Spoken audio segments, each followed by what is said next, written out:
Welcome to Lola's Frugal Life Podcast. If you're on a mission to be more frugal with both your time and money, you're in the right place. In this podcast, we talk about topics that help enhance living a frugal lifestyle. The goal is to save time and money where we can so that we can use the rest on what matters most to us. We talk a lot about both time and money management so that we can waste as little as possible on both. We do this while also embracing a progress over perfection mindset. If that sounds good to you, then please stick around for the latest episode right after a few quick words from our sponsor. This episode is brought to you by La Quinta by Wyndham. Your work can take you all over the place, like Texas. You've never been, but it's going to be great because you're staying at La Quinta by Wyndham. Their free Bright Side breakfast will give you energy for the day ahead. And after, you can unwind using their free high-speed Wi-Fi. Tonight, La Quinta. Tomorrow, you shine. Book your stay today at lq.com. Hi, everyone. Welcome back to Lola's Frugal Life Podcast. Just a quick update on what's going on with me before we get into today's topic. We recently did a visit of the college my daughter's going to be attending in the fall. It's our local community college. They had like an open house day for the parents and students, and that was really fun. It was kind of neat to get to go with her and, let her see the college. And she was like going all over the place and asking questions, and she's pretty excited about it. So that was really fun. And then we have another, they were doing like another little open house thing at this other location that they have. They have like some offsite locations where you can take classes. So we're going to be going to that in a couple weeks. So that's been really fun. Just kind of looking forward to that next phase. This is my last child graduating high school and going into college. So pretty excited. And she's still not exactly sure what she wants to do, but she's kind of feeling out different ideas. And that was pretty exciting. And then something that I'm loving right now, which again, like usual, I cannot remember what I already shared and what I didn't share. But the one thing that I thought of is I got this new tablecloth and placemats at a yard sale for like $5, and they're really, really nice. The tablecloth was actually still in the package, like it had never even been opened before, and the placemats were open, but they were just really, really nice. And I also got a really cute table runner for Christmas, so all of that for $5, and I'm really loving the tablecloth and the placemats, but I'm kind of not sure now, like, because I love my table too. It's like a wood table that I got like last year, and I want to see the wood also. So I'm like, now I'm debating like, okay, how long do I keep the tablecloth and then switch back to wood? And then am I going to remember about the tablecloth to put that back on occasionally? So stupid little things we worry about. But anyway, so today's episode we will get into now, and this kind of ties in with last week's episode, which was about time blocking your day. So this week I'm talking about mapping out your perfect week, thinking about what would your perfect week look like. Have you ever really taken the time to kind of think about what that perfect week would look like to you? Designing your ideal week is kind of similar to creating a roadmap for life that aligns with your goals and your priorities. You're kind of planning out what things would look like if you could have them exactly how you want them. It's a practical exercise where the purpose is not to expect perfection. It's just to kind of know what ideal looks like. And then from there, you need to build in flexibility. And while you can definitely dream big, it's really important to make sure your ideal week is achievable. If the things you want to do each week do not fit into the time available, you might need to really rethink how much you're trying to squeeze into your days. Maybe if you can't fit in doing 2 activities that you really love each week, you can do each one every other week. Or if you decide one of them is not really that much of a priority to you and the other one is, you can see that maybe you might need to skip one so that you make sure that you do have time for the other. And keep in mind, your ideal week isn't about doing more work. It's about doing the things that you need to get done and also the things that you want to get done and that you love to do. So when you plan out your week, you kind of can gain some clarity about your priorities and your tasks. It can really help you stay focused and avoid distractions.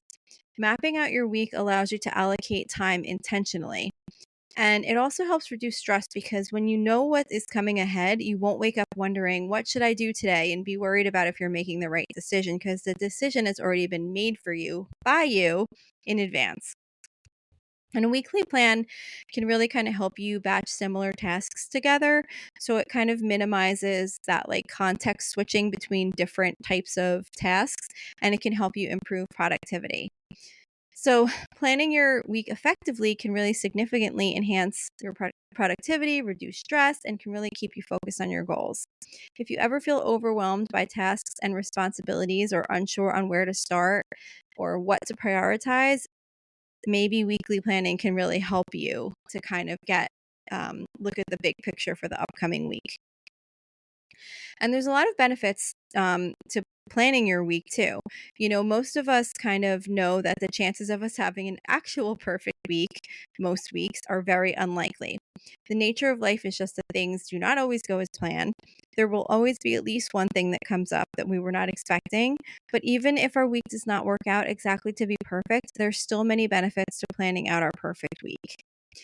Because the thing is that if you plan out your week, what your ideal week would look like, and it doesn't fully go to plan, it's still probably going to end up to be much more perfect than it would have been had you not planned it out. One thing that planning your week out really does is reduce stress. When you map out your week in advance, you're going to feel more in control, which really helps reduce stress and anxiety. It lets you see any potential conflicts or overlapping tasks in advance so that you have time to think about how you can address them. Like if you were planning to go take your child to something on one night and you realize you also had a doctor's appointment, or if you were planning to work on a project one night and you realize that you were supposed to go um, pick up something, or you have a doctor's appointment or a dentist appointment or whatever, you can kind of see those things in advance. And then at least you can have some time to think about how you'll prioritize and kind of reallocate those tasks so that you can make it all work. Um, so oh, I totally forgot. I forgot to mention for one of the other benefits of planning your week. So it definitely helps you with productivity too, because when you create kind of a framework for your week, um, it'll help guide you to help you take actions on the things that you've already decided ahead of time. So that winds up helping you increase productivity because it allows you to get right to work rather than spending time considering what might be good to do. When you have a manageable task to work on for each day, it just makes things feel less overwhelming and you can really focus more on doing rather than worrying about all you have to get done. So, some things you can do to help set up a successful weekly plan. Of course, all of us are going to have different ideas of what a perfect week is going to look like, depending on the phase of your life you're in. Your priorities are probably going to be very different than other phases of your life. So, a perfect week will be whatever perfect looks like for you. But there are some guidelines that you can use to kind of help you think about your perfect week as you sit down to kind of map it out. The first thing you want to do is decide what matters most. Take time to think about what your priorities currently are. If you could accomplish one thing this week, what would it be? Remember, accomplishing something can be a task that needs to be done, but it can also be going for that hike that you've been really wanting to do or checking out a new local shop. Priorities do not always have to be getting something productive done. They should also include fun things you want to do in your life. Another thing to think about when you're, or another step rather, to take when mapping out your perfect week is to really kind of lay it out, schedule it, and plan it. Like I said, very similar to time blocking your day. When you're mapping out your week, you're going to kind of apply the same practice. In order to see how and when you can do things you want to do in your weekly roadmap, you really need to plot them out into a time slot. Think of it kind of like a business calendar with meetings on it. Meetings happen and things get done because they're assigned to a date and time. So you want to do the same thing with mapping out your list. And the first step is going to be to map out those things that are already going to happen, any appointments you have, um, things that you know are going to happen if you have work, if you have to go grocery shopping, whatever else you have, you want to map that all out so you can see exactly where your time is available that you can put other things in. And you definitely want to make sure that you consider your energy levels throughout the day. This is so important in planning a successful week. If you plan to do a high energy task at a time when all your energy has been drained, you're really just setting yourself up for failure. It's very difficult to get certain tasks done when you're really just kind of spent for the day. So plan high energy tasks when you know your energy level is at its highest, and then easier to accomplish tasks when you're a little bit less motivated to get stuff done. Like I said, you really want to make sure you anticipate upcoming commitments and set reminders for deadlines, meetings, or any events you have coming up. Review your calendar regularly.